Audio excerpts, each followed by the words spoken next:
It was meant to be an over-the-top satire, a reimagining of an arcade classic where players build an oil pipeline through farmland. On one side you have these, the financial concerns of building the fastest, most direct pipe, using the least pipe, making the most money. And then on the other side you have these kind of environmental concerns. And so as a player, the only way you can actually win is to balance both these sides. It's not telling anyone what to think, it's just getting people to think. Pipe Trouble is a companion game to a documentary about the controversial debate over big oil and gas and the bombings that happened in Peace River, BC. Funded by Ontario taxpayers, critics have slammed the game for being too politically charged. Alberta Premier Alison Redford called the game disappointing for showing the bombings, saying it's exactly opposite of Canada's interests. In response to the backlash, TVO has since pulled the game from its website pending a review. I was completely shocked at first, because I mean it's such a misunderstanding of the game. The Premier was hit in a scrum, blindsided with an unexpected question about what her thoughts were on this this taxpayer-funded game in which you play as an eco-terrorist bombing pipelines. So that was the initial context, which isn't at all the game that we've made. We still have a lot of assumptions that games are somehow for kids.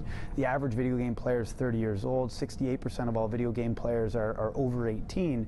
And then you look at on the flip side, in terms of from the 18 to 35, that audience that we're kind of reaching, that's like the worst turnout for voters in Canada. So it's taking an audience that may not be engaged in these issues and then making them aware of them, with the idea that through this play you start to see these over-the-top scenarios. Then you have this aha moment where all of a sudden you realize, wow, this is really happening. Wow. Who exactly is this game aimed at? Well, he says, what he told me was that it's aimed towards people between 18 and 35. People who are the voting age, and they should be engaged in issues a lot more than they are. So this way is a way for them to reach out to this demo and to educate them about the issue. But does it feel when you're playing the game like one group are bad guys and the other group are good guys? Because I think that would be the trouble, considering this is such a tricky territory for that kind of stuff, those kind of labels. Well, I think the game tries to balance that.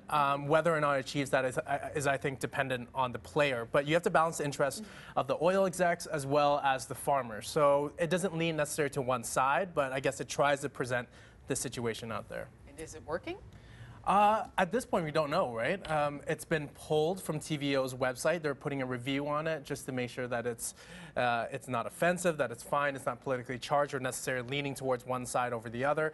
But I think it brings into the question about video games and whether or not they can be charged with social or political issues. Because this is not the first time that a game has been pulled out of controversy. There's one game that was put out on the iOS. It was called Sweatshop. And the idea was you had to run a sweatshop, but the reason behind it was people wanted to engage with the players and make them question where they get their products from. So their shoes, their shirts. Right. But then when you look at it like that, even though it's supposed to be satire, a lot of people think it's offensive, and that's why it gets pulled.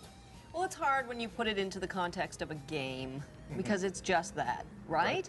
The games all happen and are built by the things that we have happening around us, and so you know the pipeline is happening mostly in Canada out west, and certainly being an Alberta boy, if that game was in the corner of a lounge, shall we say, I'm pretty sure everyone would be lining up to play it because it's what's happening around them. Right, right. How they play it.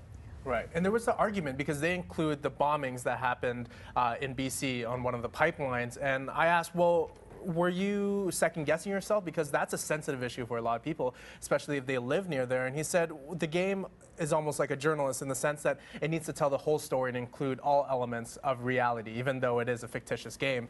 And he said we had to include it because that's part of the reality. We didn't want to trivialize it or make light of it. It's just part of the game. You're not an eco-terrorist in the game, but you have to deal with that as it comes. All right. Well, thanks so much, Liam. Yeah. Our Liem Vu.